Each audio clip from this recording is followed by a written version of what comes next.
ఆయన నువ్వు రానక్కర్లేదు. నువ్వెక్కడో చెప్పు, నేనే వచ్చేస్తానన్నయ్య. నువ్వు వస్తావా? అవునన్నయ్య, జస్ట్ 10 minutes చాలు, వచ్చేస్తాను. ఇప్పుడు నేను వెళ్ళడం కంటే నాని ఇక్కడికి రమ్మండమే బెటర్. బంగారం చూడకుండా ఒక్క 10 నిమిషాలు ఏదో ఒకలా మేనేజ్ చేసి మాట్లాడి పంపించేయచ్చు. సరే నాని, వాట్సాప్లో లొకేషన్ షేర్ చేస్తాను, వచ్చేసాయి. సరే అన్నయ్య. ఓకే.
హాయ్ నాని. హాయ్ అన్నయ్య. ఇక్కడేం చేస్తున్నావు అన్నయ్య? అదే మీటింగ్ ఉందని చెప్పాను కదా, నువ్వేంటి ఏదో చెప్పాలన్నావు? ఓ అదా, నేను ఇప్పుడే టైలర్ని కలిశాను అన్నయ్య. ఏం చేస్తున్నా తెలుసా? పెళ్లి చేసుకోబోతున్న ఆ శంకరయ్యతో కలిసి రోడ్డు పక్కన బండి మీద అట్లేస్తుంది. అన్నయ్య, టైలర్ బాగుంటుంది కదా, ఎవరన్నా మంచి వాళ్ళు పెళ్లి చేసుకునేవాళ్ళు కదా. సంతోషంగా ఉండాల్సింది పోయి ఎలా అట్లు వేసుకుంటుందో చూడు. ఆ అమ్మాయిని మెల్లగా మర్చిపోతాడనుకుంటే ఇంకా ఆ అమ్మాయి గురించే ఇంతలా ఆలోచిస్తున్నాడేంటి? తను అలా చేయడం తట్టుకోలేకపోతున్నాడా? అప్పటికి నేను జాబ్ ఇస్తానన్నాను కదా అన్నయ్య, అయినా వద్దంది. ఇలా అట్లు వేసుకోవాలని రాసి పెట్టుంటే ఎందుకు మంచి బుద్ధి పుడుతుంది? మామూలుగా అయితే ఆ బండిని తగలబెట్టేసి టైలర్ని తీసుకెళ్ళిపోయేవాడిని, కానీ మర్చిపోవాలనుకున్నాను కదా అన్నయ్య. అందుకే తనేం చేస్తే నాకెందుకు, అందుకే 2 అట్లు తిని డబ్బులు ఇచ్చేసి వచ్చాను. అన్నయ్య, నాలో మార్పు వచ్చింది కదా, టైలర్ని మర్చిపోతున్నాను కదా. మర్చిపోతున్నాని, నీలో చాలా మార్పు వచ్చింది. హలో సార్, చెప్పండి.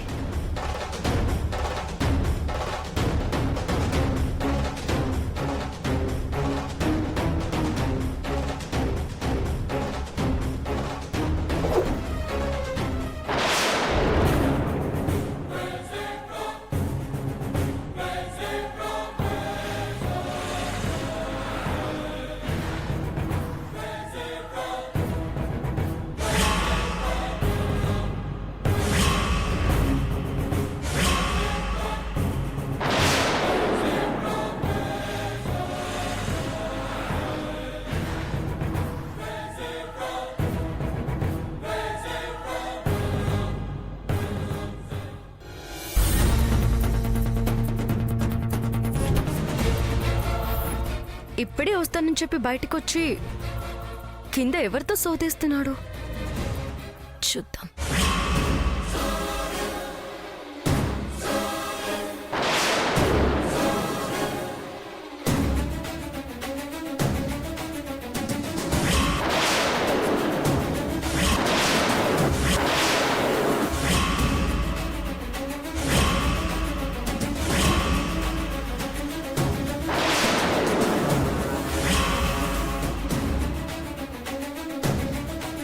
పని చూసుకుని వచ్చేస్తాను. నువ్వు ఇంటికెళ్ళు. అలాగే అన్నయ్య.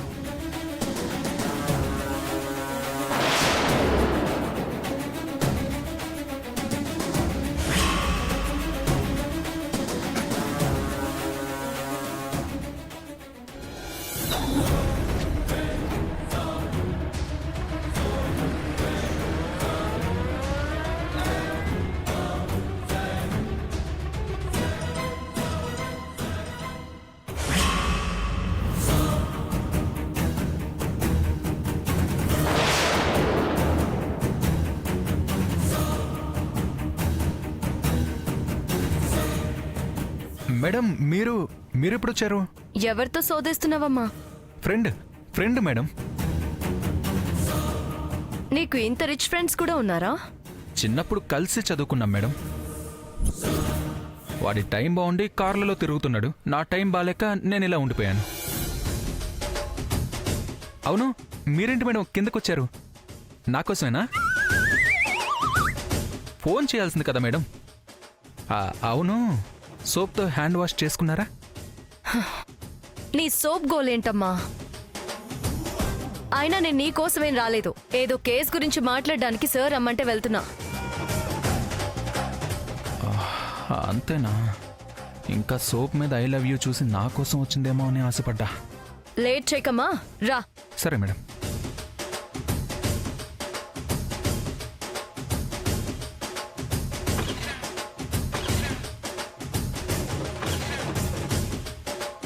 ఎందుకు మేడం ఈ స్కూటీతో పాటలు? హాయిగా ఓ కారు కొనుక్కోవచ్చు కదా, డ్రైవర్ కూడా అక్కర్లేదు, ఎలాగో నేను ఉంటాను కదా. కార్ తర్వాత డ్రైవ్ చేద్దు గాని ముందు ఈ స్కూటీ కిక్ కొట్టమ్మా, స్టార్ట్ అవ్వట్లేదు. స్కూటీ అయినా పర్లేదు మేడం, మిమ్మల్ని జాగ్రత్తగా తీసుకెళ్లే పూచి నాది.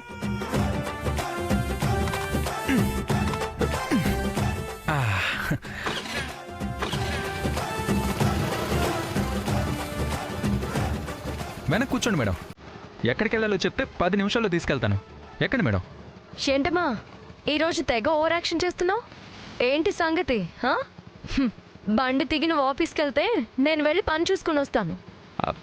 అంటే మేడం, అక్కడ మళ్ళీ స్కూటీ స్టార్ట్ అవ్వకపోతే? నీలాంటోడు ఎవడో ఒకడు అక్కడ దొరుకుతాడులేమ్మా. అమ్మాయి స్కూటీ స్టార్ట్ కాకపోతే కిక్ కొట్టడం ఇంకర్మా. స్కూటీ మీద కూర్చోబెట్టి ఇంటి వరకు తోసుకుంటూ మరీ వస్తారు. నువ్వేం టెన్షన్ పడుకో. పో.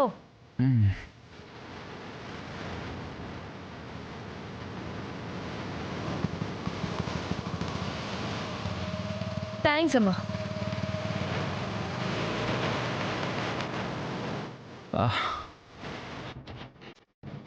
బంగారం ఒక్క ఛాన్స్ కూడా ఇవ్వట్లేదేంటి? ఇలా అయితే ఎప్పుడు ప్రపోజ్ చేసేది?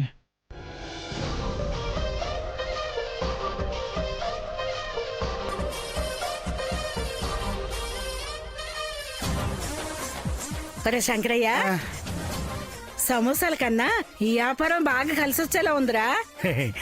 అసలు పోను బాగానే మిగిలింది. అవునే అమ్మా, పైగా రోజు ఎండలో తిరగటానికే సరిపోయేది. అయినా ఇది ధరణి చేయి మహిమ. ఇక చూడు, మన వ్యాపారానికి తిరిగే ఉండదు, ఎక్కడికో వెళ్ళిపోద్ది. అయితే రోజు ధరని తీసుకొద్దామా? ఆ? లాభాలే లాభాలు. ఆ? రోజా? అమ్మో, రోజు వద్దమ్మా. మనం అంటే కలర్ గ్యారంటీ, ఎంత ఎండలో తిరిగినా ఏటి కాదు. ధరణి తెల్లగా ఉంటుంది కదా, ఎండలో తిరిగితే కందిపోతుంది, వద్దమ్మా.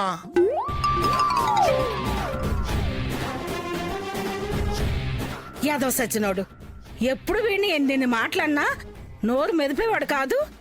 పెళ్ళానికంటే పొడుచుకొచ్చేస్తుంది చూడు. ఇప్పుడు కాదు, ఆ 3 ముళ్ళు పన్ని ఈ అత్త పవర్ ఏంటో చూపిస్తా. అయినా ఈ ధరని రాకపోవడం మంచిది. అది కానొస్తే ఆ తెల్లోడొచ్చి అక్కడే దుకాణం పెడతాడు. ఒరేయ్, తొందరగా దెమలరా, మళ్ళీ పెందలాడు లేవాలి.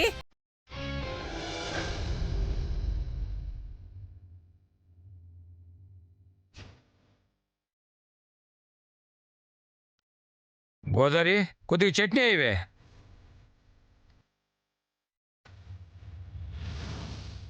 గోదావరి,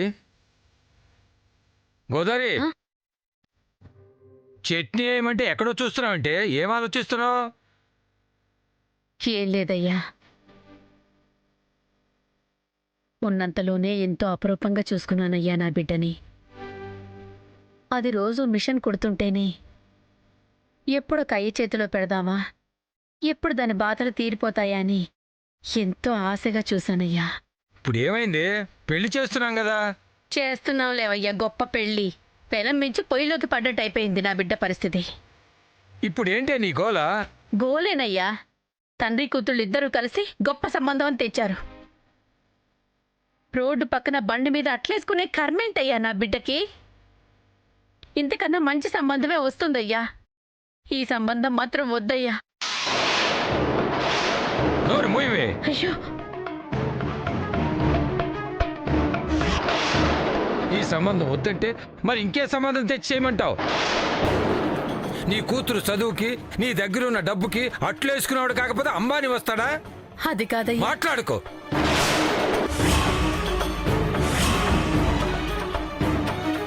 అయినా ఆ మాట అంటానికి నోరెలా వచ్చింది?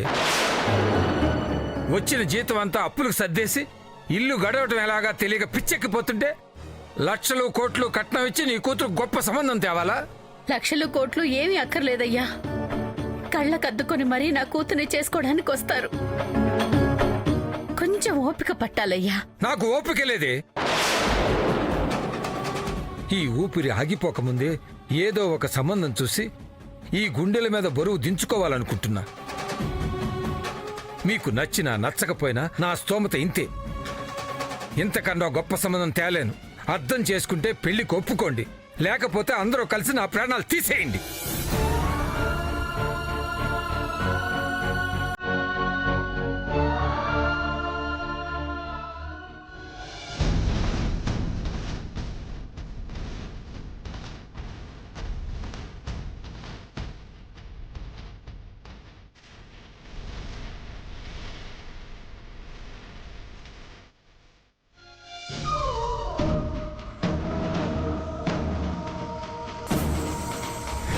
వాష్ చేసుకుంటారని తీసుకొచ్చాను మేడం.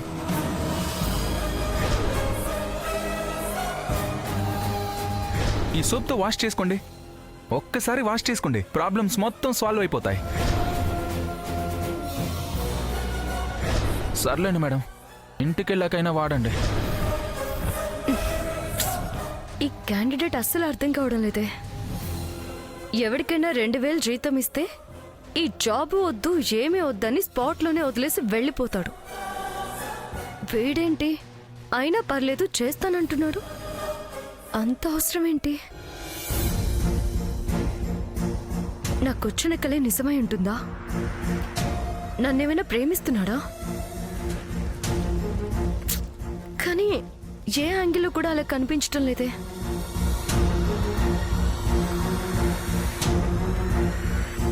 అసలు ఈ సోప్ ఎందుకు ఇచ్చాడు?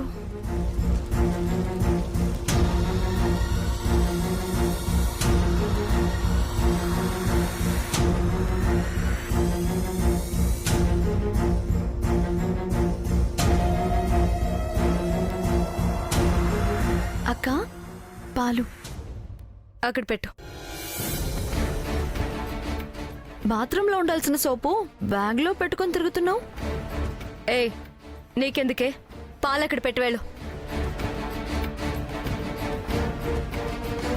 మామూలుగా అయితే హ్యాండ్ బ్యాగ్లో కూడా పెట్టుకోవచ్చక్క, కానీ మరీ అంతసేపు సోప్ని చూస్తూ కూర్చున్నావు కదా, ఎవరైనా గిఫ్ట్గా ఇచ్చారేమోనని. ఏయ్, పొమ్మని చెప్పాను కదా, పో. ఏయ్, ఏంటి నవ్వుతున్నావు? ఏం లేదక్క.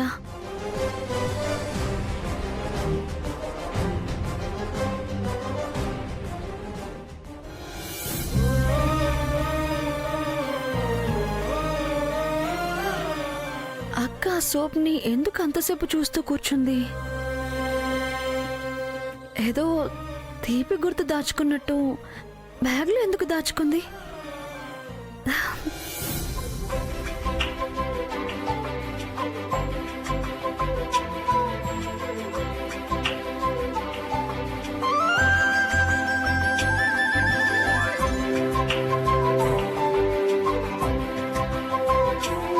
ఇప్పుడు గిన్నెలు కడుగుతున్నావేంటమ్మా? పొద్దున్నే కడుక్కునే వాళ్ళం కదా. నిద్ర రావట్లేదమ్మా. సరే నేను కడుగుతానుండు. అమ్మా నేను కడుగుతానులే అమ్మా, నువ్వు వెళ్ళి పడుకో. సరే తొందరగా కడిగేసి పడుకో. ఆ, అమ్మా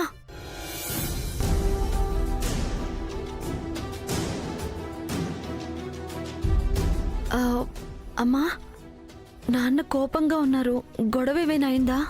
మీ నాన్నకి అక్కకి కోపాలు రావడానికి గొడవలేం అవ్వక్కర్లేదే. ఉన్నమాట అడిగితే చాలు కోపం పొంగుకొచ్చేస్తుంది. ఇంతకీ నువ్వేమడిగావమ్మా? ఇంకేముంది, నీ పెళ్లి గురించే అడిగాను. ఈ సంబంధం వద్దు, వేరే సంబంధం ఏదైనా చూద్దాం అన్నాను. అదే తప్పైపోయింది. అమ్మా అన్నీ మాట్లాడుకున్న తర్వాత, అందరం సరే అనుకున్న తర్వాత ఇప్పుడు వద్దంటే కోపం రాదా? అయినా ఎందుకు అలా అడిగావమ్మా? ఎందుకంటే మా చేతులతోనే నీ గొంతు కోయటం నాకిష్టం లేదు. నేనేమి పెద్ద రాజకుమారుని తెమ్మని అడగడం లేదే. కనీసం ఈడు జోడన్నా బావుండాలి కదే. కారుల్లో బంగ్లాల్లో తిప్పకపోయినా కష్టపెట్టకుండా చూసుకునేవాడైనా కావాలి కదా. అసలు నాకు పెళ్లి చూపుల్లోనే నచ్చలేదు. కానీ మనిషి ఎలా ఉంటే ఏంటి, బాగా చూసుకుంటాడంటున్నారు కదా అని ఊరుకున్నాను. కానీ ఎప్పుడైతే నీ చేత రోడ్డు మీద అట్లు వేయించాడో అప్పుడే నా మనసు విరిగిపోయింది. పెళ్లికి ముందే అట్లు వేయించినోడు పెళ్ళయ్యాక చేతిలో సంచి పెట్టి సమోసాలు అమ్మించడని నమ్మకం ఏంటి? ఇవన్నీ వీళ్ళకి అర్థం కావట్లేదు. తెలిసి తెలిసి ఈ సంబంధం చేస్తుంటే సంతోషంగా నిన్నొక ఇంటికి పంపిస్తున్నట్టు లేదే. ఏదో నీ మీద కక్ష తెచ్చుకుంటున్నట్టుంది.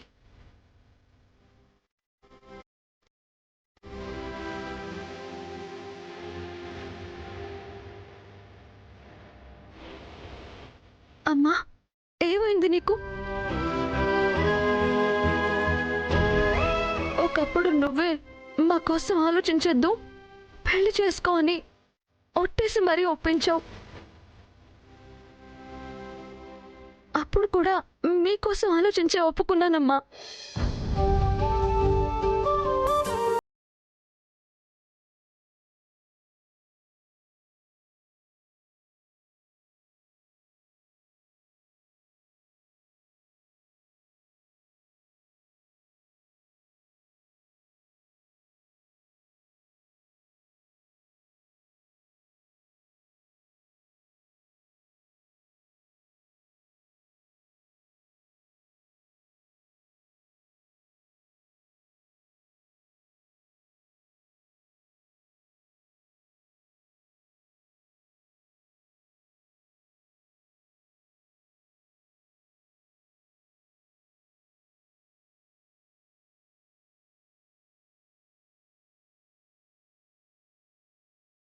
ఏమి లేకపోవచ్చు, కానీ నీకు అన్యాయం మాత్రం జరగనివ్వను.